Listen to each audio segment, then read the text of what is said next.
Hello, can you hear me? Thank you so much for joining us. Please feel free to take it from here. Can you guys hear me? Yes, we can I'm hear on an you, airplane. You're Congresswoman. coming through very challenging. Can hardly hear you. Can you hear me? So I should go on? Yes, ma'am. Please go ahead and start, Congresswoman. Okay.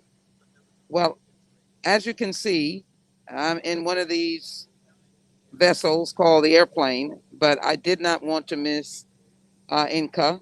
Dr. Assad, thank you so very much. Thank you, Mr. Zaved, and all of you who are there, and my dear friend who was on earlier, Ilhan Omar.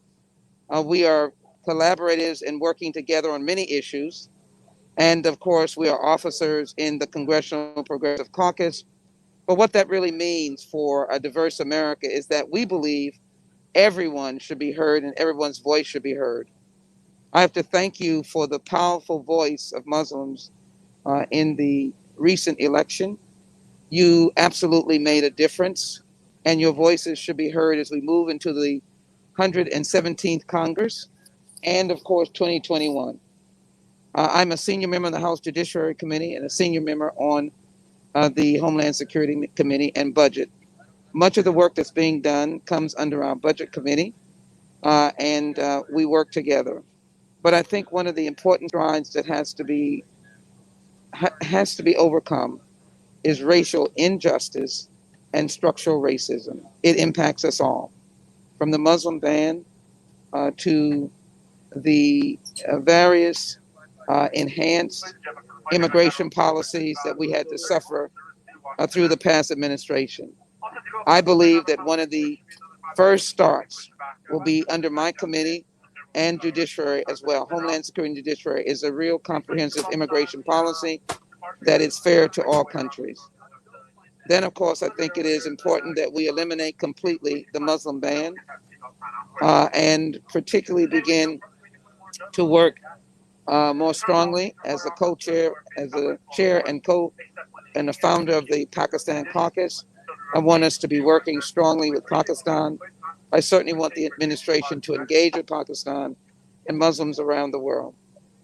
My work involves criminal justice. And so I'll be working hard to pass the George Floyd Justice and Policing Act that is more than just encountering with police.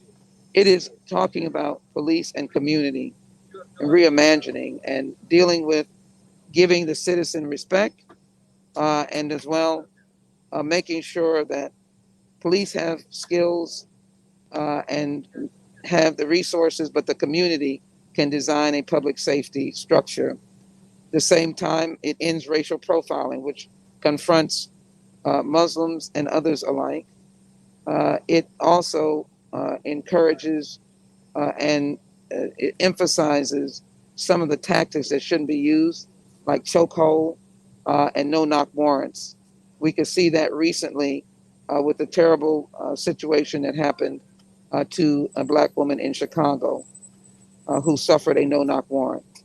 So the George Floyd Justice and Policing Act and legislation that I wish that you would help me pass, and that is HR 40. It is a commission to study and develop proposals for reparations. Finally, America should address the sinful act of slavery that has never been addressed and continues to impact the African American community. But I think the most important point of my legislative agenda is going to be to ensure that voices are heard and that legislation that deals with the growing positive relationship between the Muslim world and the United States is strengthened. I'm in a number of caucuses, many of whom represent Muslim communities, and therefore I will look forward to working with you to do so. Finally, let me thank you for your enormous charitable work, your work in Hurricane Harvey that we suffered, your work with COVID-19, your work in dealing with testing. And New Rights Land has been instrumental, but many of you have been instrumental in helping suffering people through this terrible pandemic. I just came from a holiday effort for children where we turned no child away, no matter who they were. And so I continue to stand with you to ensure that one, there's justice, civil liberties, and civil rights, that Muslims stand equal in our community, and as well that their voices are heard in the new administration led by President-elect Joe Biden and Vice President-elect Kamala Harris,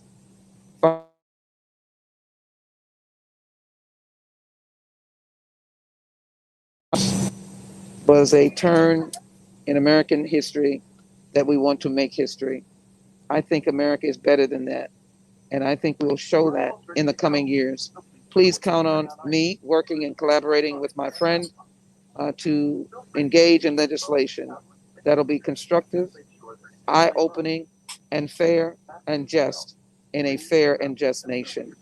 Thank you all so very much for having me. I'm on my way back to Washington to engage in the final writing and final summary and final vote of COVID-19 and what we call the government spending bill to bring more dollars back to our cities and our counties, as well as to people who are suffering to survive COVID-19. I do want to say this. I did, because of the continuity of government and the numbers of members of Congress that have gotten COVID and been positive, they required us to take the COVID test. I took mine publicly because I want people who might be questioning. I know there are a lot of doctors here in the community, but I want everyone to know that this is the way that we're going to stop this terrible spread and to take COVID-19, particularly in minority communities, Black and Hispanic communities. They must, they must ease their fear and take the vaccine so we can get on the other side of COVID-19. Thank you all so very much for having me, and blessings be upon you.